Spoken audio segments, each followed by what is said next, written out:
ಮತ್ತೊಂದು ಮಹತ್ವಾಕಾಂಕ್ಷಿ ಯೋಜನೆಗೆ ಇವತ್ತು ಚಾಲನೆ ಸಿಗುತ್ತೆ. ಮೈಸೂರಿನಲ್ಲಿ ಇವತ್ತು ಗೃಹಲಕ್ಷ್ಮಿ ಯೋಜನೆಗೆ ಗ್ರೀನ್ ಸಿಗ್ನಲ್ ನೀಡಲಾಗಿದೆ. 4ನೇ ಗ್ಯಾರಂಟಿಗೆ ರಾಹುಲ್ ಗಾಂಧಿ ಚಾಲನೆ ನೀಡಲಿದ್ದಾರೆ. ಮೈಸೂರಿನ ಮಹಾರಾಜ ಕಾಲೇಜು ಮೈದಾನದಲ್ಲಿ ಕಾರ್ಯಕ್ರಮ ಇರುತ್ತೆ. ಬೆಳಗ್ಗೆ 11ಕ್ಕೆ ಮೈಸೂರಿಗೆ ಆಗಮಿಸುತ್ತಾರೆ ರಾಹುಲ್ ಗಾಂಧಿ.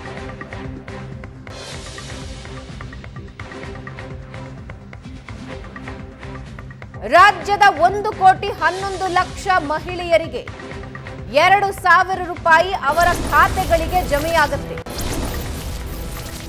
ಮನೆ ಯಜಮಾನಿ ಖಾತೆಗೆ ಸಂದಾಯವಾಗುತ್ತೆ 2,000 ರೂಪಾಯಿ. 12,600 ಕಡೆಗಳಲ್ಲಿ ಕಾರ್ಯಕ್ರಮದ ನೇರ ಪ್ರಸಾರಕ್ಕೆ ವ್ಯವಸ್ಥೆ ಮಾಡಲಾಗಿದೆ. ಕೆಲ ಫಲಾನುಭವಿಗಳ ಜೊತೆ ಸಂವಾದ ನಡೆಸುತ್ತಾರೆ ರಾಹುಲ್ ಮತ್ತು ಖರ್ಗೆ.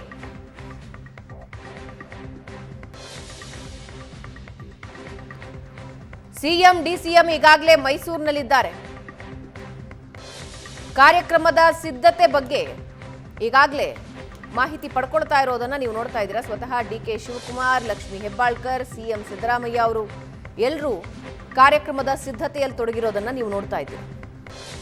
ಪ್ರತಿಯೊಬ್ಬ ಗೃಹಿಣಿಗೆ, ಮನೆ ಯಜಮಾನಿಗೆ ಇನ್ಮೇಲೆ 2,000 ರೂಪಾಯಿ ಅವರ ಖಾತೆಗೆ ಹೋಗುತ್ತೆ. ಪ್ರಶಾಂತ್, ಪ್ರಮುಖ ಗ್ಯಾರಂಟಿ ಯೋಜನೆಗಳಲ್ಲಿ ಗೃಹಲಕ್ಷ್ಮಿ ಯೋಜನೆಯೂ ಒಂದು. ಅದಕ್ಕೆ ಅಧಿಕೃತವಾಗಿ ಚಾಲನೆ ಸಿಗುತ್ತೆ. 1,28,00,000 ಗೃಹಿಣಿಯರ ಖಾತೆಗೆ ಹಣ ಜಮಾವಣೆ ಆಗತ್ತೆ.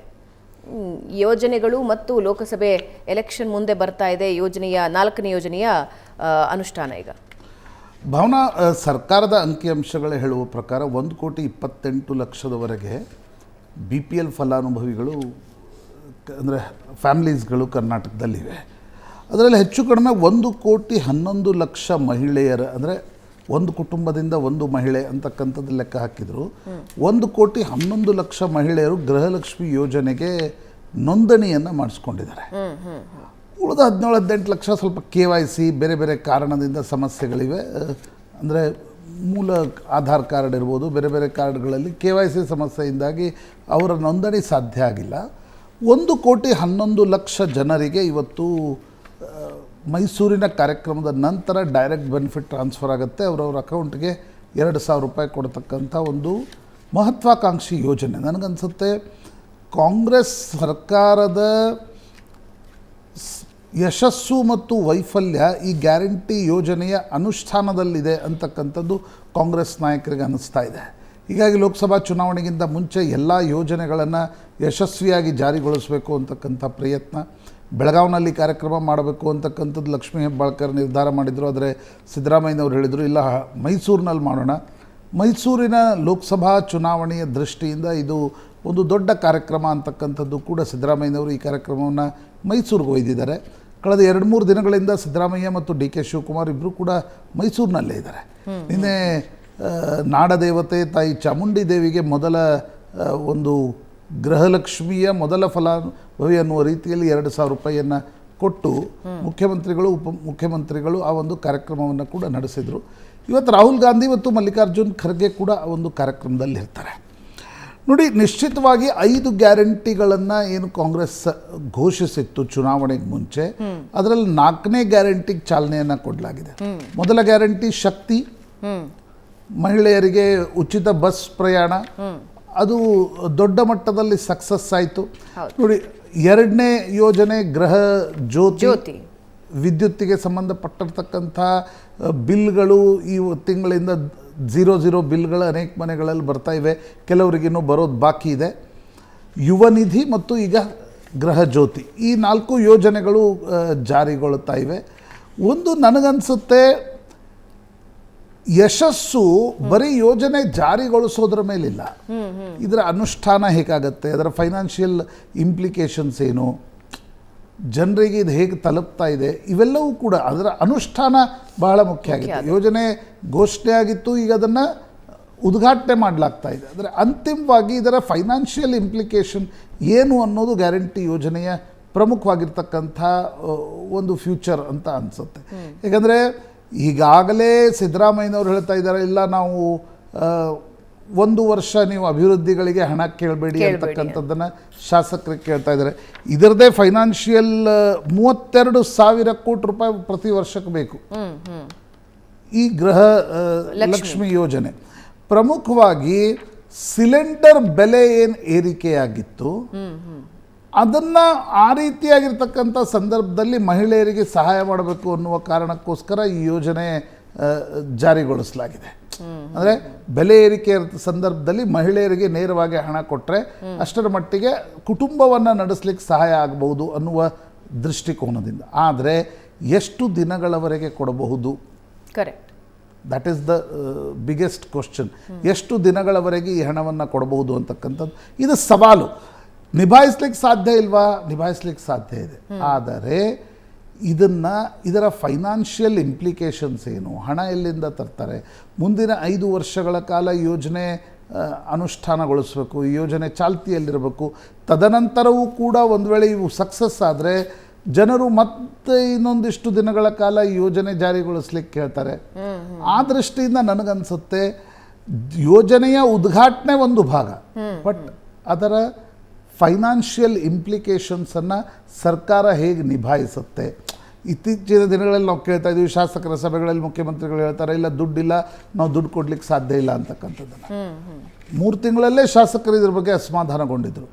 ಆದರೆ ಮುಂದಿನ ದಿನಗಳಲ್ಲಿ ಅಭಿವೃದ್ಧಿ ಕಾರ್ಯಗಳು ಕುಂಠಿತಗೊಳ್ಳದೆ ಸರ್ಕಾರ ಈ ಯೋಜನೆಯ ಅನುಷ್ಠಾನವನ್ನು ಹೇಗೆ ಮಾಡುತ್ತೆ ಅನ್ನೋದು ಕಾಂಗ್ರೆಸ್ನ ಫ್ಯೂಚರ್ ಪಾಲಿಟಿಕ್ಸನ್ನು ಕೂಡ ಡಿಸೈಡ್ ಮಾಡಲಿದೆ. ನೋಡಿ, ಇವತ್ತು ರಾಹುಲ್ ಗಾಂಧಿ ಮೈಸೂರಿಗೆ ಬರ್ತಾ ಇದ್ದಾರೆ, ಮಲ್ಲಿಕಾರ್ಜುನ್ ಖರ್ಗೆ ಮೈಸೂರಿಗೆ ಬರ್ತಾ ಇದ್ದಾರೆ. ಗೃಹಲಕ್ಷ್ಮಿ ಯೋಜನೆಯ ಅನುಷ್ಠಾನ ಇಲ್ಲಿ ಯಶಸ್ವಿ ಆದರೆ ಮಧ್ಯಪ್ರದೇಶ, ಛತ್ತೀಸ್ಗಢ, ರಾಜಸ್ಥಾನದಲ್ಲೂ ಕೂಡ ಅನೇಕ ಸ್ಕೀಮ್ಸ್ಗಳನ್ನು ಕಾಂಗ್ರೆಸ್ ಘೋಷಿಸ್ತಾ ಇದೆ. ಕಾಂಗ್ರೆಸ್ಗೆ ಅನಿಸ್ತಾ ಇರ್ತಕ್ಕಂಥದ್ದು ಇಲ್ಲಿಯ 9 ವರ್ಷಗಳ ಕಾಲ ಕಾಂಗ್ರೆಸ್ಗೊಂದು ರೀತಿಯ ಪೊಲಿಟಿಕಲ್ ನರೇಟಿವ್ ಇರಲಿಲ್ಲ. ನರೇಂದ್ರ ಮೋದಿ ಎದುರುಗಡೆ ಇದ್ದರು, ನರೇಂದ್ರ ಮೋದಿ ಎದುರುಗಡೆ ಕಾಂಗ್ರೆಸ್ ಒಂದು ರೀತಿ ಸಕ್ಕರೆ ಇಲ್ಲದ ಚಹಾ ರೀತಿ ಇತ್ತು. ಆದರೆ ಈ ಗ್ಯಾರಂಟಿಗಳ ಘೋಷಣೆಗಳ ನಂತರ ಕಾಂಗ್ರೆಸ್ಗೆ ಅನಿಸ್ತಾ ಇದೆ we got A political narrative. ಒಂದು ಕಡೆ ಬೆಲೆ ಏರಿಕೆ, ಇನ್ನೊಂದು ಕಡೆ ರೈತರ ಸಂಕಷ್ಟದ ನಡುವೆ, ನಿರುದ್ಯೋಗ ಸಮಸ್ಯೆಯ ನಡುವೆ ಈ ಯೋಜನೆಗಳು ಯಶಸ್ವಿಯಾದರೆ ಒಂದು ರೀತಿಯಾಗಿರ್ತಕ್ಕಂಥ ಆರ್ಥಿಕವಾಗಿ ಹಿಂದುಳಿದ ಗುಂಪು ಏನಿದೆ ಆ ಗುಂಪು ಕಾಂಗ್ರೆಸ್ ಕಡೆ ಗ್ರೇವಿಯೇಟ್ ಆಗುತ್ತೆ ಅನ್ನೋದು ಇದರ ಪ್ರಮುಖವಾಗಿರ್ತಕ್ಕಂಥ ಪೊಲಿಟಿಕಲ್ ಲೆಕ್ಕಾಚಾರ. ಅನುಷ್ಠಾನಕ್ಕೆ ತನ್ನದೇ ಆಗಿರ್ತಕ್ಕಂಥ ತರ್ಕಗಳಿರ್ಬೋದು, ಆದರೆ ಇದರ ಪೊಲಿಟಿಕಲ್ ಲೆಕ್ಕಾಚಾರ ಇರತಕ್ಕಂಥದ್ದು ಕಾಂಗ್ರೆಸ್ನ ಪರಂಪರಾಗತವಾಗಿ ಕಾಂಗ್ರೆಸ್ಗೆ ಓಟ್ ಹಾಕ್ತಾ ಇರ್ತಕ್ಕಂಥ ಗುಂಪೇನಿದೆ ಅದು ಕಾಂಗ್ರೆಸ್ ಕಡೆ ಗ್ರೇವಿಯೇಟ್ ಆದರೆ ಲೋಕಸಭಾ ಚುನಾವಣೆಯಲ್ಲಿ ಮೋದಿಯವರನ್ನು ಎದುರಿಸಬಹುದು ಅಂತಕ್ಕಂಥದ್ದು ಕಾಂಗ್ರೆಸ್ನ ಲೆಕ್ಕಾಚಾರ. ಆ ಕಾರಣದಿಂದ ಕೂಡ ಕರ್ನಾಟಕ ಒಂದು ರೀತಿಯಾಗಿರ್ತಕ್ಕಂಥ ಪ್ರಯೋಗಗಳನ್ನು ಎದುರಿಸ್ತಾ ಇದೆ. ಎಲ್ಲ ಗ್ಯಾರಂಟಿ ಸ್ಕೀಮ್ಗಳನ್ನು ಜಾರಿಗೊಳಿಸ್ತಕ್ಕಂಥದ್ದು ಏನೇ ಫೈನಾನ್ಷಿಯಲ್ ಇಂಪ್ಲಿಕೇಶನ್ಸ್ ಇರಲಿ, ಆದರೆ ಇದನ್ನು ಅನುಷ್ಠಾನ ಮಾಡಿ ನೋಡಬೇಕು ಅಂತಕ್ಕಂಥದ್ದು ಕಾಂಗ್ರೆಸ್ ಕರ್ನಾಟಕದಲ್ಲಿ ಆ ಪ್ರಯೋಗಗಳನ್ನು ನಡೆಸ್ತಾ ಇದೆ. ಎಷ್ಟರ ಮಟ್ಟಿಗೆ ಸಕ್ಸಸ್ ಆಗುತ್ತೆ, ಫೈನಾನ್ಷಿಯಲ್ ಇಂಪ್ಲಿಕೇಶನ್ಸ್ ಏನು, ಅಭಿವೃದ್ಧಿಗೆ ಕರ್ನಾಟಕ ಸರ್ಕಾರ ಹಣ ಹೊಂದಾಣಿಕೆ ಮಾಡಲಿಕ್ಕೆ ಸಾಧ್ಯ ಆಗುತ್ತಾ, ಇದು ಒಂದು ಮಾರ್ಚ್ವರೆಗೆ ಗೊತ್ತಾಗ್ಲಿಕ್ಕೆ ಶುರು ಆಗುತ್ತೆ. ಐ ಥಿಂಕ್ ಎಕನಾಮಿಕ್ ಸರ್ವೆಗಳು ಬಂದಾಗ ಇದರ ಇಂಪ್ಲಿಕೇಶನ್ಸ್ ಏನು, ಅಭಿವೃದ್ಧಿಗೆ ಹಣ ಹೊಂದಿಸ ಇಫ್ ಅಭಿವೃದ್ಧಿಗೂ ಕೂಡ ಹಣ ಹೊಂದಿಸಿ ಈ ಯೋಜನೆಯನ್ನು ನಡೆಸ್ತಾ ಇದ್ದರೆ ಕರ್ನಾಟಕ ಸರ್ಕಾರಕ್ಕೆ ಬಹಳಷ್ಟು ಶಹಬಾಸ್ಗಿರಿನೂ ದೊರಕಬಹುದು, ಮತಗಳು ಕೂಡ ದೊರಕಬಹುದು. ಎಸ್, ನಾನು ಅದನ್ನೇ ಕೇಳೋದಕ್ಕೆ ಹೊರಟೆ. ಕಳೆದ ಬಾರಿ ಸಿದ್ದರಾಮಯ್ಯ ಅವರ ಮೊದಲ ಬಾರಿ CM ಆದಾಗ ತಂದ ಅನ್ನಭಾಗ್ಯ ಯೋಜನೆ ಅವರಿಗೆ ಇವತ್ತಿಗೂ ಒಂದು ಜನಪ್ರಿಯತೆಯನ್ನು ತಂದುಕೊಟ್ಟಿದೆ.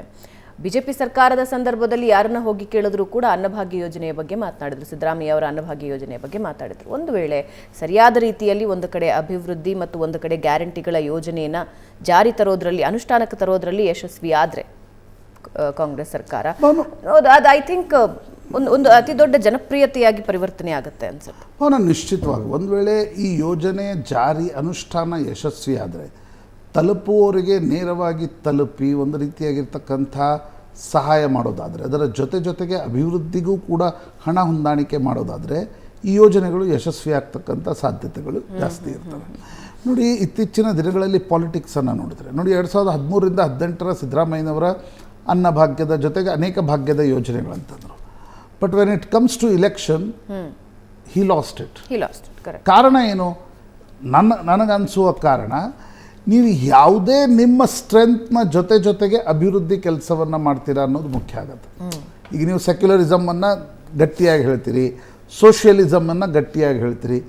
ಇತ್ತೀಚಿನ ದಿನಗಳಲ್ಲಿ ಆಸ್ಪಿರೇಷನಲ್ ಕ್ಲಾಸ್ ಏನಿದೆ, aspirational class don't think only middle ಕ್ಲಾಸ್ನಿಂದ ಆಸ್ಪಿರೇಷನಲ್ ಕ್ಲಾಸ್ ಇಲ್ಲ. ಒಂದು ರೀತಿ ಅತ್ಯಂತ ಸ್ಲಮ್ಗಳಲ್ಲಿ ವಾಸಿಸುವ ಯುವಕರು ಕೂಡ ಇವತ್ತು ದೊಡ್ಡ ದೊಡ್ಡ ಕನಸನ್ನು ಕಾಣ್ತಿದ್ದಾರೆ. ಆ ಆಸ್ಪಿರೇಷನಲ್ ಏನೊಂದು ಯೂತ್ ಇದೆ ಅದು ಡೆವಲಪ್ಮೆಂಟನ್ನು ಕೂಡ ಬಯಸುತ್ತೆ. ರೈಟ್. ಸಿದ್ದರಾಮಯ್ಯನವರ ಸರ್ಕಾರ 2018ರಲ್ಲಿ ವಾಪಸ್ ಬರದೇ ಇರಲಿಕ್ಕೆ ಕಾರಣ ಆ ಡೆವಲಪ್ಮೆಂಟ್ ಪ್ರಾಜೆಕ್ಟ್ಸ್ಗಳನ್ನು ಗಂಭೀರತೆಯಿಂದ ತೆಗೆದುಕೊಳ್ಳದೇ ಇರತಕ್ಕಂಥದ್ದು, ಅದರ ಇಂಪ್ಲಿಮೆಂಟ್ ಮಾಡದೇ ಇರತಕ್ಕಂಥದ್ದು.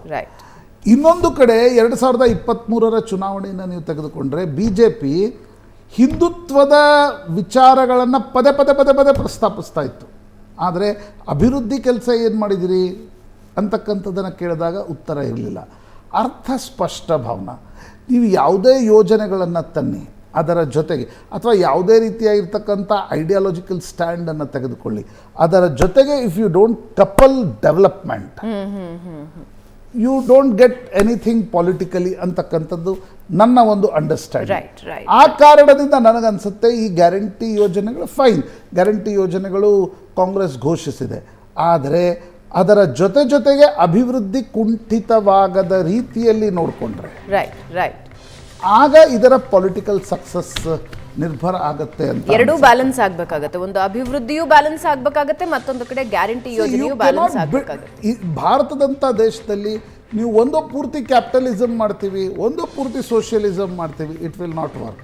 ಎರಡೂ ತಕಡಿಗಳು works is middle path. Yes, ಎರಡೂ ತಕಡಿಗಳು ಸಮವಾಗಿ ತೂಗಬೇಕಾಗತ್ತೆ. ಎಸ್, ಯಾವ ರೀತಿ ಬ್ಯಾಲೆನ್ಸ್ ಮಾಡುತ್ತೆ ಸರ್ಕಾರ ಅನ್ನೋದು ಸದ್ಯದ ಪ್ರಶ್ನೆ ಆಗಿದೆ. ಕಾವೇರಿ ನೀರಿನ ಸಂಕಷ್ಟದ ನಡುವೆಯೂ ರಾಜ್ಯಕ್ಕೆ ಶಾಕ್ ಮೇಲೆ ಶಾಕ್ ಸಿಗ್ತಾ ಇದೆ. ಕಾವೇರಿ ನಿಯಂತ್ರಣ ಸಮಿತಿ ಆದೇಶವನ್ನ ಎತ್ತಿ ಹಿಡಿದಿದೆ ಪ್ರಾಧಿಕಾರ. ನಿತ್ಯ 5,000 ಕ್ಯೂಸೆಕ್ನಂತೆ 15 ದಿನ ನೀರು ಬಿಡೋದಕ್ಕೆ ಆದೇಶಿಸಿದೆ. ತಮಿಳುನಾಡಿಗೆ ನೀರು ಬಿಡೋದಕ್ಕೆ ಆದೇಶ ನೀಡಿದೆ ಕಾವೇರಿ ಪ್ರಾಧಿಕಾರ. ಕಾವೇರಿ ನೀರು ನಿರ್ವಹಣಾ ಪ್ರಾಧಿಕಾರದ ಆದೇಶವನ್ನ ಕರ್ನಾಟಕ ಒಪ್ಪುತ್ತಾ ಇಲ್ಲ. 3,000 ಕ್ಯೂಸೆಕ್ಗಿಂತ ಒಂದು ಹನಿ ಹೆಚ್ಚು ನೀರು ಬಿಡೋದಕ್ಕೆ ಸಾಧ್ಯ ಇಲ್ಲ ಅಂತ ಕರ್ನಾಟಕ ಕಾವೇರಿ ಪ್ರಾಧಿಕಾರದ ವರದಿ ಆಧರಿಸಿ ಸುಪ್ರೀಂ ಕೋರ್ಟ್ನಲ್ಲಿ ವಿಚಾರಣೆ ನಡೀತಾ ಇದೆ. ಶುಕ್ರವಾರ ಸುಪ್ರೀಂ ಕೋರ್ಟ್ನ ತ್ರಿಸದಸ್ಯ ಪೀಠದಲ್ಲಿ ಈ ವಿಚಾರಣೆ ನಡೆಯುತ್ತೆ. ಈ ವೇಳೆ ಕಾವೇರಿ ಪ್ರಾಧಿಕಾರದ ಆದೇಶವನ್ನ ಕರ್ನಾಟಕ ಪ್ರಶ್ನಿಸುತ್ತೆ. ಸದ್ಯದ ಮಟ್ಟಿಗೆ ಏನು ನಿರ್ಧಾರ ರಾಜ್ಯ ಸರ್ಕಾರದಿಂದ ಇದೆ ಅನ್ನೋದ್ರ ಬಗ್ಗೆ ಯಾರ್ಯಾರು ಏನೇನು ಹೇಳಿದ್ದಾರೆ ಕೇಳಿಸ್ಕೊಳ್ಳಿ. ವಾಸ್ತವಾಂಶ ಏನಿದೆ ಅಂತ ಚರ್ಚೆ ಮಾಡಿದ್ದೀವಿ. ಈ ಮಧ್ಯೆ ಶುಕ್ರವಾರ ಮತ್ತೆ ಸುಪ್ರೀಂ ಕೋರ್ಟು ಇದೆ. ಅವರು ಆಫೀಸರ್ಸು ಸುಪ್ರೀಂ ಕೋರ್ಟಲ್ಲಿ ನಮಗೆ ತೀರಾ ಡ್ಯಾಮೇಜ್ ಆಗೋಕ್ಕಿಲ್ದಂಗೆ ನೋಡ್ಕೊಳ್ಬೇಕು ಅಂತ ಕೂಡ ನಮಗೆ ಅಡ್ವೈಸ್ ಮಾಡಿದ್ದಾರೆ. ಸೊ ಯಾಕೆಂದ್ರೆ ಇಲ್ಲಾಂದ್ರೆ ಅವ್ರು ಕೇಳ್ತಿದ್ದು 24,000 TMC, ಮಧ್ಯ 10,000 TMC ಇತ್ತು, ಅದು 5,000 TMC ಇದೆ. ಮಧ್ಯ ಮಳೆ ಬಂದಿಲ್ಲ ಅನ್ನೋದು ಕೂಡ ನಾವು ಮನವರಿಕೆ ಮಾಡಿದ್ದೀವಿ. ವಾಸ್ತವಾಂಶ ಕೂಡ ರೈತರು ಗೊತ್ತಿದೆ. ನಾಳೆಲ್ಲ ಇವತ್ತೇ ಬಿಡಬೇಕು ಅಂತ ಹೇಳಿದ್ದಾರೆ. ಸೊ ನಾವು ಅದಕ್ಕೆ ಸಾಧ ಬಾಧಕಗಳನ್ನು ಕೂಡ ನಾನು ಕೇಳಬೇಕಲ್ಲ. ನಾವು ಡಿಪೆಂಡ್ ಆಗಿದ್ದೀವಲ್ಲ ನಮ್ಮ ಲೀಗಲ್ ಟೀಮ್ ಹತ್ರ, ಅವ್ರ ಹತ್ರ ಚರ್ಚೆ ಮಾಡಿ ತೀರ್ಮಾನ ಮಾಡ್ತೀವಿ. ಇಲ್ಲಪ್ಪ, ನಾನು ಇನ್ನ ನೀರು ಬಿಡಕ್ಕೆ ನಾನು ಮಾತಾಡಕ್ ಹೋಗಿಲ್ಲ. ಅವ್ರಿಗಿರೋ ಒತ್ತಡ ಯಾಕೆಂದ್ರೆ ಈಗಾಗಲೇ ಅಥಾರಿಟಿಯಲ್ಲಿ ಅವರು ಇದ್ದಾರೆ. ಪ್ರಶಾಂತ್, ಪ್ರತಿ ದಿನವೂ 5,000 ಕ್ಯೂಸೆಕ್ ನೀರುಗಳು 15 ದಿನದವರೆಗೆ ಅನ್ನೋದು ಸದ್ಯಕ್ಕೆ ಪ್ರಾಧಿಕಾರದಿಂದ ಬಂದಿರೋ ಆದೇಶ. ಭವನ ಜೂನ್ 1ರಿಂದ ಆಗಸ್ಟ್ 27ರವರೆಗೆ, ಅಂದರೆ ಕಾವೇರಿ ರೆಗ್ಯುಲೇಷನ್ ಕಮಿಟಿಯ ಸಭೆಯವರೆಗೆ ಸುಮಾರು 87 TMC ನೀರನ್ನು ಕರ್ನಾಟಕ ತಮಿಳುನಾಡಿಗೆ ಬಿಡಬೇಕಿತ್ತು ಅನ್ನೋದು ತಮಿಳುನಾಡು ವಕೀಲರ ವಾದ. ಅಂದರೆ ನೀವು ಮಳೆ ಕಡಿಮೆ ಆಗಿದ್ದರೂ ಕೂಡ ಮುಂದಿನ ದಿನಗಳಲ್ಲಿ ನಿಮಗೆ ಮಳೆ ಬರುತ್ತೆ, ಈಗೇನು ನೀರಿದೆ ಅದನ್ನು ನಮ್ಮ ಶೇರನ್ನು ನಮ್ಗೆ ಕೊಡಿ ಅಂತಕ್ಕಂಥದ್ದನ್ನು ತಮಿಳುನಾಡು ಕೇಳ್ತಾ ಇದೆ. ಕರ್ನಾಟಕ ಸರ್ಕಾರ ವಾದ ಮಂಡಿಸ್ತು, ಇಲ್ಲ ನಮ್ಗೆ 42% ಮಾತ್ರ ಮಳೆಯಾಗಿದೆ. ಆ 42% ಮಳೆ ಹೇಗಾಗಿದೆ, ಅದರಲ್ಲಿ ಎಷ್ಟು ನೀರು ನಮಗೆ ಒಳಹರಿವಾಗಿ ಬಂದಿದೆ, ಅದರ ಆಧಾರದ ಮೇಲೆ ನಾವು ನೀರು ಬಿಡಲಿಕ್ಕೆ ಸಾಧ್ಯ ಇದೆ, ಎಲ್ಲ ನೀರನ್ನು ಬಿಡಲಿಕ್ಕೆ ಸಾಧ್ಯ ಇಲ್ಲ ಅಂತ. ಸರಿ, ಕಾವೇರಿ ರೆಗ್ಯುಲೇಷನ್ ಕಮಿಟಿ ಸಭೆಯಲ್ಲಿ ತಮಿಳುನಾಡು ಹೇಳ್ತು ದಿನಕ್ಕೆ 23,000 ಕ್ಯೂಸೆಕ್ಸ್ ನೀರನ್ನು ಬಿಡಿ ಅಂತ. ಅಂದರೆ ಹೆಚ್ಚು ಕಡಿಮೆ 2 TMCಗಿಂತ ಹೆಚ್ಚು ನೀರನ್ನು ದಿನವೂ ಬಿಡಬೇಕು ಅಂತಕ್ಕಂಥದ್ದನ್ನು ತಮಿಳುನಾಡು ಕೇಳ್ತು. ಕರ್ನಾಟಕ ಸರ್ಕಾರ ಹೇಳ್ತು ಇಲ್ಲ 3000 ಕ್ಯೂಸೆಕ್ಸ್ ನೀರನ್ನು ಬಿಡ್ತೀವಿ, ಅಷ್ಟು ಔಟ್ಫ್ಲೋ ಇದ್ದೇ ಇರುತ್ತೆ, ಅಷ್ಟು ಸಾಮಾನ್ಯವಾಗಿ ಹರಿದು ಹೋಗುತ್ತೆ, ಅಷ್ಟು ನೀರನ್ನು ನಮ್ಗೆ ಬಿಡಲಿಕ್ಕೆ ಸಾಧ್ಯ ಇದೆ, ಡ್ಯಾಮ್ ಓಪನ್ ಮಾಡಿ ನೀರನ್ನು ಬಿಡ್ತಕ್ಕಂಥ ಸ್ಥಿತಿಯಲ್ಲಿ ನಾವು ಇವತ್ತಿಲ್ಲ ಅಂತಕ್ಕಂಥದ್ದನ್ನು ಕರ್ನಾಟಕ ಸರ್ಕಾರ ಹೇಳ್ತು.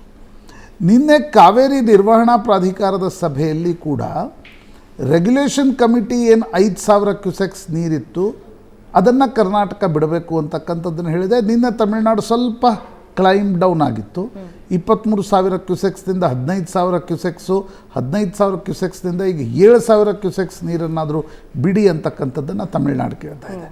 ಆದರೆ ಕರ್ನಾಟಕ ಸರ್ಕಾರ ಕಾವೇರಿ ನಿರ್ವಹಣಾ ಪ್ರಾಧಿಕಾರದಲ್ಲೂ ಕೂಡ ನಮ್ಮ ಜಲಾಶಯಗಳಲ್ಲಿ ನೀರಿನ ಪ್ರಮಾಣ ಎಷ್ಟಿದೆ, ನಮ್ಮ ರಿಕ್ವೈರ್ಮೆಂಟ್, ನಮ್ಮ ಕೃಷಿ ಚಟುವಟಿಕೆಗಳಿರ್ಬೋದು, ಕುಡಿಯುವ ನೀರಿಗೆ ಸಂಬಂಧಪಟ್ಟಂತೆ ಇರ್ಬೋದು, ಮತ್ತು ಡೆಡ್ ಸ್ಟೋರೇಜ್, 3 ಸಂಗತಿಗಳನ್ನು ಗಣನೆಗೆ ತೆಗೆದುಕೊಳ್ಬೇಕಾಗುತ್ತೆ. ನೀವು ನೀರಿದೆ 34 TMC ನೀರಿದೆ ಅಂತ ಅಂದ್ಕೊಳ್ಳೋಣ, ಇಲ್ಲಿ KRSL 34 TMC ನೀರಿದೆ, ಅದರಲ್ಲಿ ನಿಮ್ಗೆ ಡೆಡ್ ಸ್ಟೋರೇಜೇ 20% ಹೋಗ್ಬಿಡುತ್ತೆ, 20-25% ಡೆಡ್ ಸ್ಟೋರೇಜ್ ಹೋಗ್ಬಿಡುತ್ತೆ. ಹಾಗಾಗಿ ಆ ನೀರನ್ನು ಕ್ಯಾಲ್ಕುಲೇಟ್ ಮಾಡಿ ನೀವು ನೀರು ಬಿಡಿ ಅಂತಕ್ಕಂಥದ್ದನ್ನು ಹೇಳಲಿಕ್ಕೆ ಸಾಧ್ಯ ಇಲ್ಲ.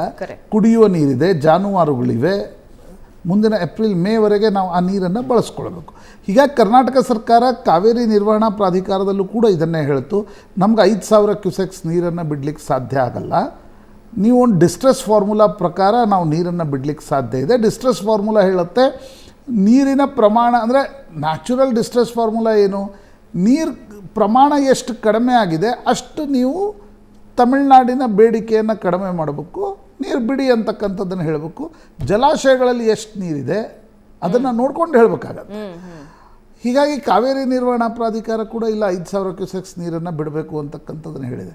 ಬಟ್ ಕಾವೇರಿ ನಿರ್ವಹಣಾ ಪ್ರಾಧಿಕಾರದ ಆದೇಶ ಕರ್ನಾಟಕದ ಮೇಲೆ ಬೈಂಡಿಂಗ್ ಹೌದು, ಆದರೆ ಲೀಗಲಿ ಬೈಂಡಿಂಗ್ ಅಲ್ಲ. Legally binding in the sense final authority will be supreme court.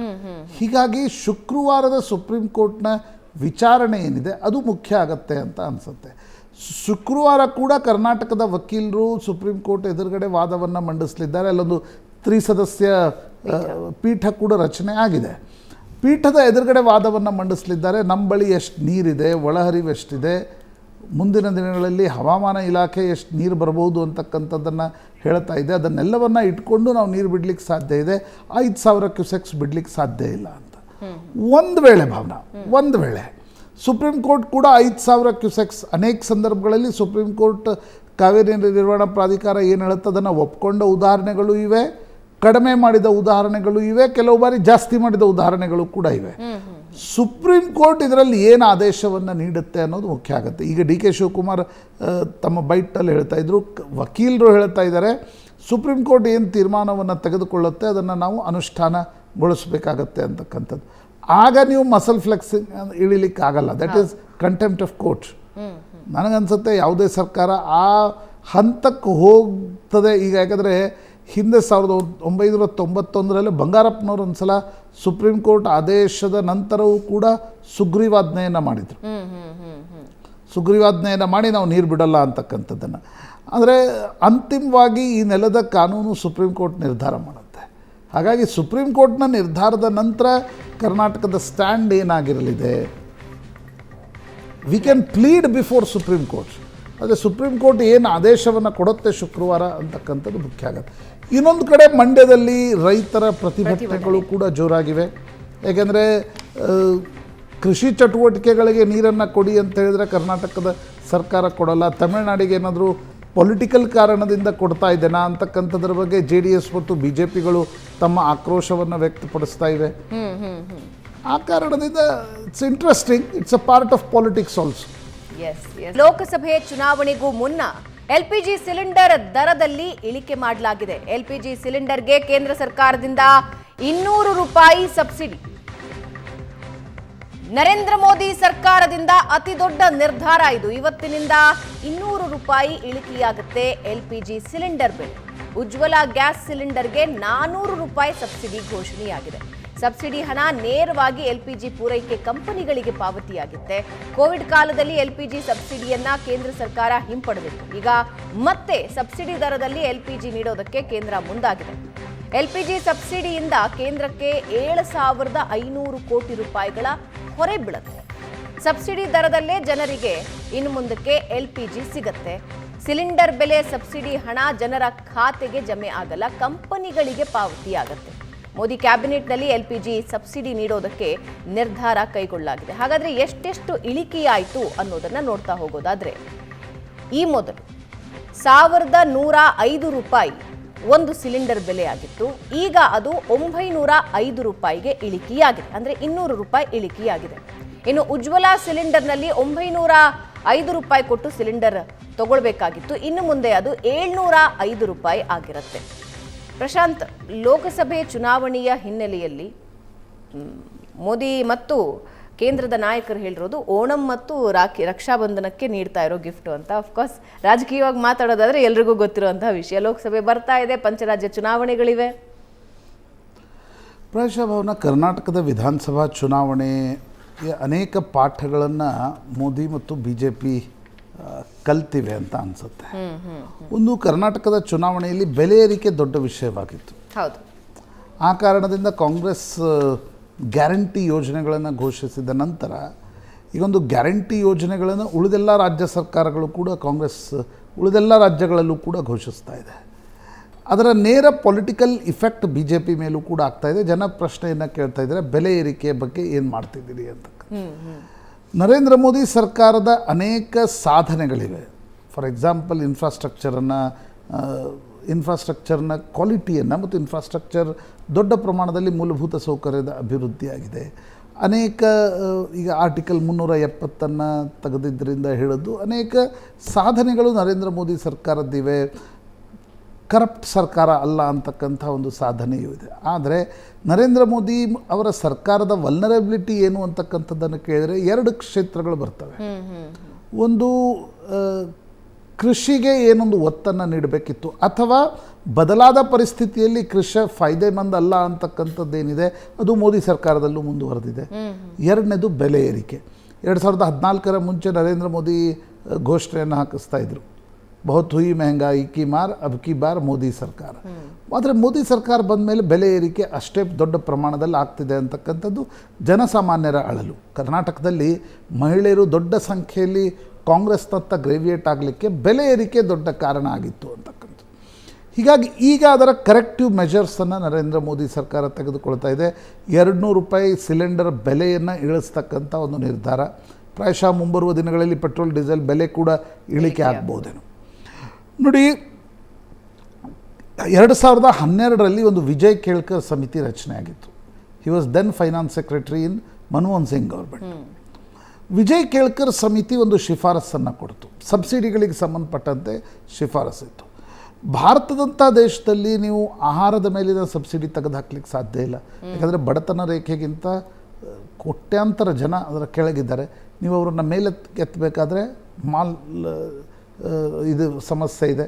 ಆ ಕಾರಣದಿಂದ ಪೌಷ್ಟಿಕಾಂಶದ ಸಮಸ್ಯೆ ಎತ್ತಬೇಕಾದ್ರೆ ಅವ್ರಿಗೆ ಆಹಾರದ ಸಬ್ಸಿಡಿ ಕೊಡಬೇಕು. ಕೃಷಿ ಚಟುವಟಿಕೆಗಳು ಮೊದಲೇ ನೆಗೆಟಿವ್ ಹತ್ರ ಹೋಗ್ತಾ ಇವೆ. ನೀವು ಫರ್ಟಿಲೈಸರ್ ಸಬ್ಸಿಡಿ ಕೊಡದೇ ಹೋದರೆ ಇಲ್ಲಿ ಕೃಷಿ ಚಟುವಟಿಕೆಗಳನ್ನು ಸಣ್ಣ ರೈತರು ನಿರ್ವಹಿಸಲಿಕ್ಕೆ ಸಾಧ್ಯ ಆಗಲ್ಲ. ಹೀಗಾಗಿ ಫುಡ್ ಆ್ಯಂಡ್ ಫರ್ಟಿಲೈಸರ್ ಸಬ್ಸಿಡಿಯನ್ನು ನಾವು ಕೊಡಲೇಬೇಕಾಗತ್ತೆ. ಆದರೆ ಪೆಟ್ರೋಲ್, ಡೀಸೆಲ್ ಮತ್ತು LPG ಮೇಲಿನ ಸಬ್ಸಿಡಿ ಏನಿದೆ ಅದನ್ನು ಹಂತ ಹಂತವಾಗಿ ಈಸ್ಔಟ್ ಮಾಡ್ತಾ ಹೋಗಬೇಕು, ಕಡಿಮೆ ಮಾಡ್ತಾ ಹೋಗಬೇಕು ಅಂತಕ್ಕಂಥದ್ದು ಕೇಳ್ಕರ್ ಸಮಿತಿಯ ಶಿಫಾರಸ್ಸಾಗಿತ್ತು. ಅದಕ್ಕೆ ಮುಖ್ಯ ಕಾರಣ, ಎಲ್ಲಿ ಫಿಸ್ಕಲ್ ಡೆಫಿಸಿಟ್, ವಿತ್ತೀಯ ಕೊರತೆ ಏನಿದೆ ಅದು 6.1 ತಲುಪಬಹುದು ಅಂತಕ್ಕಂಥ ಆತಂಕ ಆಗಿನ ಕಾಲದಲ್ಲಿತ್ತು.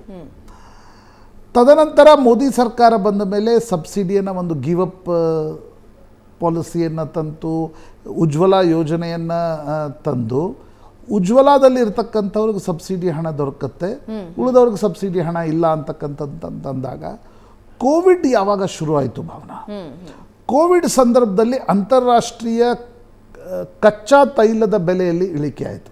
ಯಾಕಂದರೆ LPG ಕೂಡ ಫಾಸಿಲ್ ಫ್ಯೂಯಲ್ನಿಂದಲೇ ತಯಾರಾಗ್ತಕ್ಕಂಥ ಒಂದು LPG ಸಿಲಿಂಡರ್ ಇರುತ್ತೆ. ಕೋವಿಡ್ ಸಂದರ್ಭದಲ್ಲಿ ಡಿಮಾಂಡ್ ಕಡಿಮೆ ಆಯಿತು, ಡಿಮಾಂಡ್ ಶ್ರಿಂಕ್ ಆದಾಗ ಬೆಲೆ ಕೂಡ ಇಳಿಕೆ ಆಯಿತು. ಆಗ ಸರ್ಕಾರ ಹೆಚ್ಚು ಸಬ್ಸಿಡಿ ನೀಡತಕ್ಕಂಥದ್ದು ಇರಲಿಲ್ಲ. ಆದರೆ ಯಾವಾಗ ಕೋವಿಡ್ ನಂತರದ ಪರಿಸ್ಥಿತಿಯಲ್ಲಿ ಮತ್ತೆ ಬೂಮ್ ಶುರು ಆಯಿತು, ಇಲ್ಲಿ ಉತ್ತರ ಪ್ರದೇಶದ ಚುನಾವಣೆ ಇತ್ತು 2022ರಲ್ಲಿ. ಹೀಗಾಗಿ ಸರ್ಕಾರಕ್ಕೆ ಸುಮಾರು 182 ದಿನಗಳ ಕಾಲ ಬೆಲೆಯನ್ನು ಏರಿಕೆ ಮಾಡಲಿಕ್ಕೆ ಸಾಧ್ಯ ಆಗಲಿಲ್ಲ. ತೈಲ ಕಂಪನಿಗಳಿಗೆ 22,000 ಕೋಟಿ ರೂಪಾಯಿ ನಷ್ಟ ಆಯಿತು ಬೆಲೆ ಏರಿಕೆ ಮಾಡದೇ ಇದ್ದಿದ್ದರಿಂದ. ಸರ್ಕಾರ ಹೇಳ್ತು, ಕ್ಯಾಬಿನೆಟ್ ನಿರ್ಣಯವನ್ನು ತೆಗೆದುಕೊಂಡು ನಾವು ಒನ್ ಟೈಮ್ ಪೇಮೆಂಟನ್ನು ಮಾಡ್ತೀವಿ ಅಂತಕ್ಕಂಥದ್ದನ್ನು. ಆದರೆ ನಂತರದ ದಿನಗಳಲ್ಲಿ ಅಂತಾರಾಷ್ಟ್ರೀಯ ಕಚ್ಚಾ ತೈಲದ ಬೆಲೆ ಇಳಿಕೆಯಾದರೂ ಅದನ್ನು ಕಸ್ಟಮರ್ಸಿಗೆ ಕೊಡ್ಲಿಕ್ಕೆ ಮೋದಿ ಸರ್ಕಾರಕ್ಕೆ ಸಾಧ್ಯ ಆಗಲಿಲ್ಲ. ಯಾಕಂದರೆ 22,000 ಕೋಟಿ ರೂಪಾಯಿ ಖೋತಾಯಿತು. ಈಗ ಆ ಒಂದು ಹಣ ತುಂಬಿಕೊಂಡ ನಂತರ ಮೋದಿ ಸರ್ಕಾರ ಈ ನಿರ್ಧಾರವನ್ನು ತೆಗೆದುಕೊಂಡಿದೆ. ಮೋದಿ ಸರ್ಕಾರ ಇದನ್ನು ಸಬ್ಸಿಡಿ ಅಂತ ಕರಿತಾ ಇದೆ, ಆದರೆ ನನಗನ್ಸುತ್ತೆ it is not A subsidy. ಇದು ಕಚ್ಚಾ ತೈಲದ ಬೆಲೆ ಇಳಿಕೆ ಆಗಿದೆ, ಅದರ ನೇರವಾಗಿರ್ತಕ್ಕಂಥ ಲಾಭ ಕಸ್ಟಮರ್ಸ್ಗೂ ಕೂಡ ವರ್ಗಾವಣೆ ಆಗ್ತದೆ. ರೈಟ್. ಪಂಚರಾಜ್ಯಗಳ ಚುನಾವಣೆಗಳು ಬರ್ತಾ ಇವೆ, ಲೋಕಸಭಾ ಚುನಾವಣೆ ಬರ್ತಾ ಇದೆ. ಆ ದೃಷ್ಟಿಕೋನದಿಂದ ಕೂಡ LPG ಸಿಲಿಂಡರ್ ಬೆಲೆಯನ್ನು BJP ಸರ್ಕಾರ, ಮೋದಿ ಸರ್ಕಾರ ಇಳಿಕೆ ಮಾಡಿದೆ. ಮುಂಬರುವ ದಿನಗಳಲ್ಲಿ ಪೆಟ್ರೋಲ್ ಡೀಸೆಲ್ ಬೆಲೆಯೂ ಕೂಡ ಇಳಿಕೆ ಆಗಬಹುದು ಅಂತಕ್ಕಂಥ ನಿರೀಕ್ಷೆ ಇದೆ.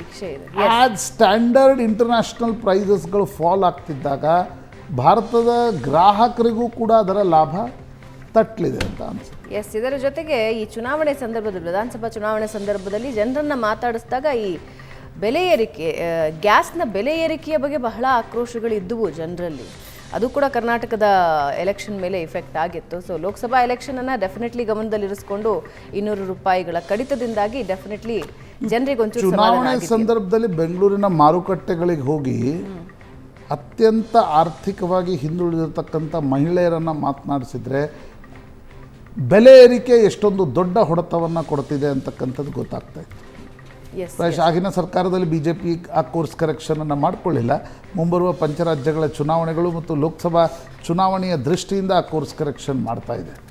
ಬೆಳಗಾವಿಯಲ್ಲಿ ಲೋಕಸಮರಕ್ಕೆ ಸಜ್ಜಾಗ್ತಾ ಇದೆ ಕಾಂಗ್ರೆಸ್. ಚಿಕ್ಕೋಡಿ, ಬೆಳಗಾವಿ ಕ್ಷೇತ್ರಗಳ ಟಿಕೆಟ್ಗೆ 10 ಆಕಾಂಕ್ಷಿಗಳಿದ್ದಾರೆ. ಬೆಳಗಾವಿ ಟಿಕೆಟ್ಗೆ ಮಕ್ಕಳ ಪರ ಲಾಭಿಗೆ 2 ಸಚಿವರು ಇಳಿದಿದ್ದಾರೆ.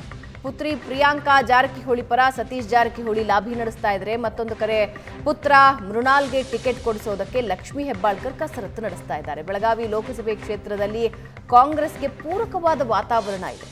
ಬೆಳಗಾವಿ 8 ವಿಧಾನಸಭಾ ಕ್ಷೇತ್ರಗಳಲ್ಲಿ 5 ಕಡೆ ಕಾಂಗ್ರೆಸ್ಗೆ ಗೆಲುವಾಗಿದೆ. 3 ಕ್ಷೇತ್ರಗಳಲ್ಲಿ ಮಾತ್ರ ಖಾತೆ ತೆರೆದಿದೆ ಬಿಜೆಪಿ. ಕಾಂಗ್ರೆಸ್ ಅಲೆಯ ಮಧ್ಯೆ ಮಕ್ಕಳ ಭವಿಷ್ಯ ರೂಪಿಸೋದಕ್ಕೆ ಸಚಿವರು ಪ್ಲಾನ್ ಮಾಡಿಕೊಳ್ತಾ ಇದ್ದಾರೆ.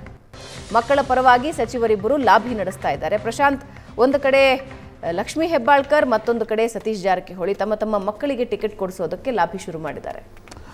ಕಳೆದ ವಿಧಾನಸಭಾ ಚುನಾವಣೆಯಲ್ಲೇ ಸತೀಶ್ ಜಾರಕಿಹೊಳಿ ಮಗಳು ಪ್ರಿಯಾಂಕಾಗೆ ಸವದತ್ತಿಯಿಂದ ನಿಲ್ಲಿಸುವ ಪ್ಲ್ಯಾನ್ನಲ್ಲಿದ್ದರು, ಅಥವಾ ತಾನು ಸವದತ್ತಿಗೆ ಹೋಗಿ ಮಗಳನ್ನು ಯಂಕರ್ ಮರಡಿಯಿಂದ ನಿಲ್ಲಿಸ್ತಕ್ಕಂಥ ಪ್ಲ್ಯಾನ್ನಲ್ಲಿದ್ದರು. ಆದರೆ ಮಕ್ಕಳಿಗೆ ಟಿಕೆಟ್ ಕೊಡಲ್ಲ ಅನ್ನುವ ನಿರ್ಣಯವನ್ನು ತೆಗೆದುಕೊಂಡ ನಂತರ ಆ ಪ್ಲ್ಯಾನ್ ಸಫಲ ಆಗಲಿಲ್ಲ.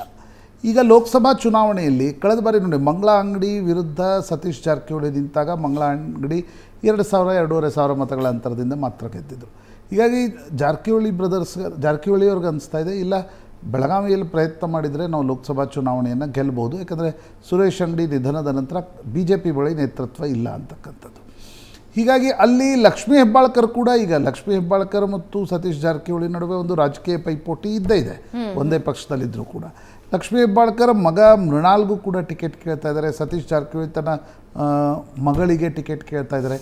ಇನ್ನೊಂದು ಕಡೆ ಈಗ ಅದು ಹೇಗೆ ಡಿಸೈಡ್ ಆಗುತ್ತೆ ಅಂತಂದರೆ, ಬೆಳಗಾವಿ ಮತ್ತು ಚಿಕ್ಕೋಡಿ ಒಂದು ಬ್ಲಾಕ್.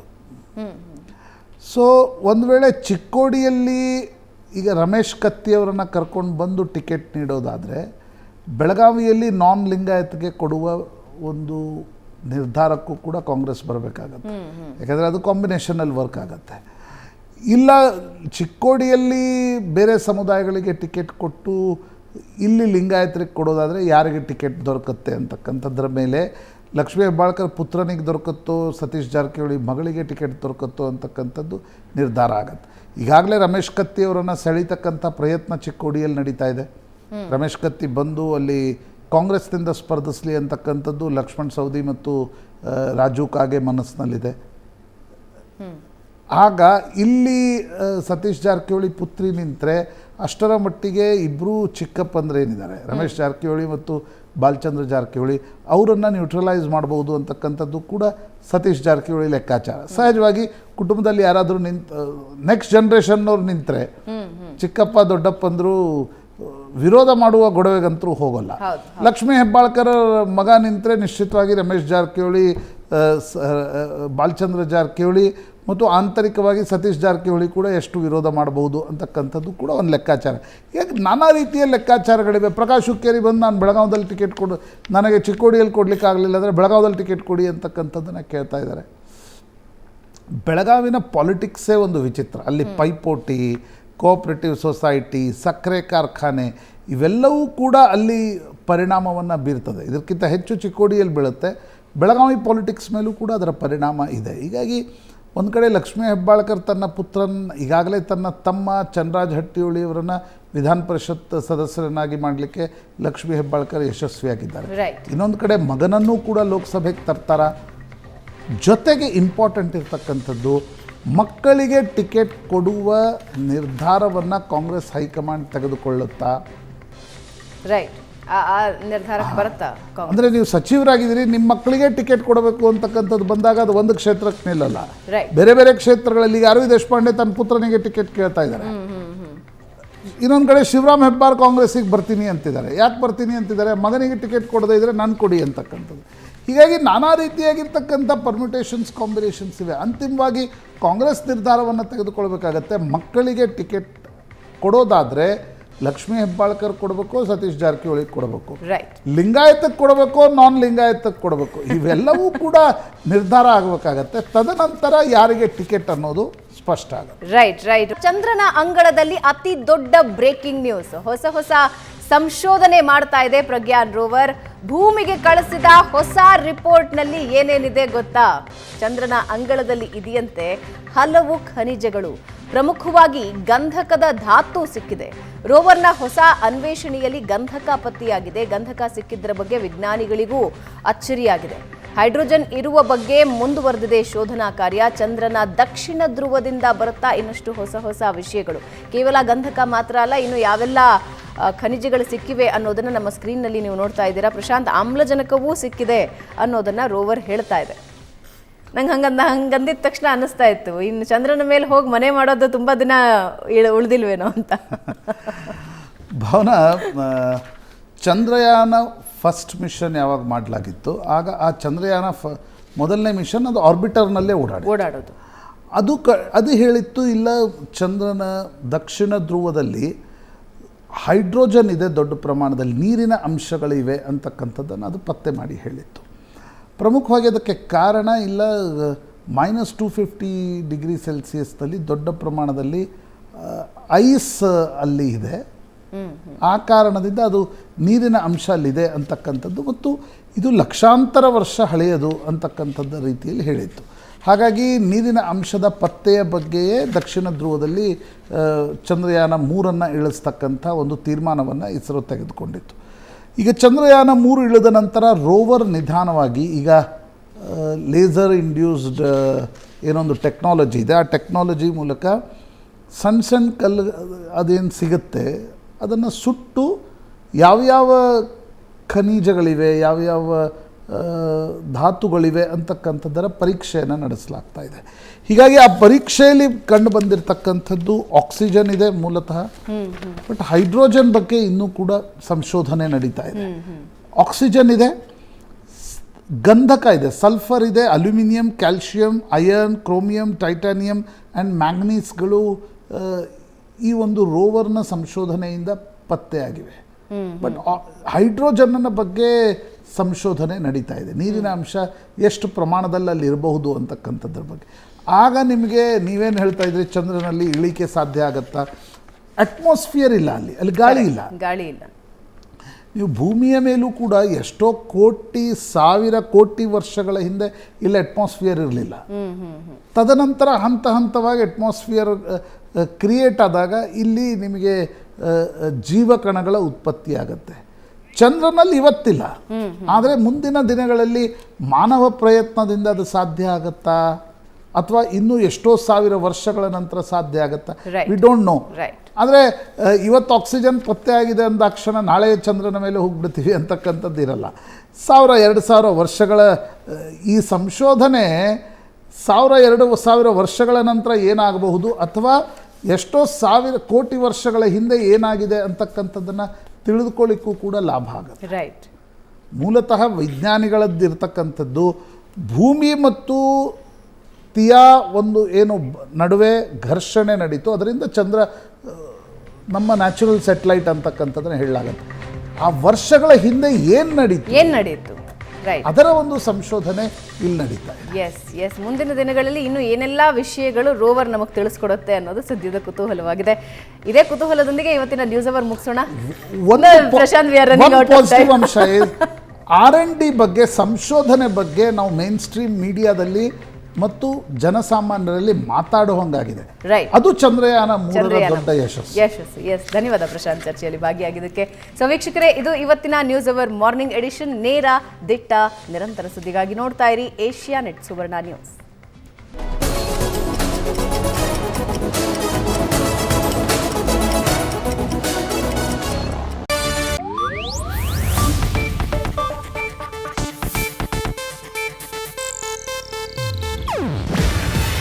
ಇದು ಏಷ್ಯಾನೆಟ್ ನ್ಯೂಸ್ ನೆಟ್ವರ್ಕ್ ಪ್ರಸ್ತುತಿ. ನೀವು ನೋಡ್ತಿದ್ದೀರಾ ಏಷ್ಯಾನೆಟ್ ಸುವರ್ಣ ನ್ಯೂಸ್.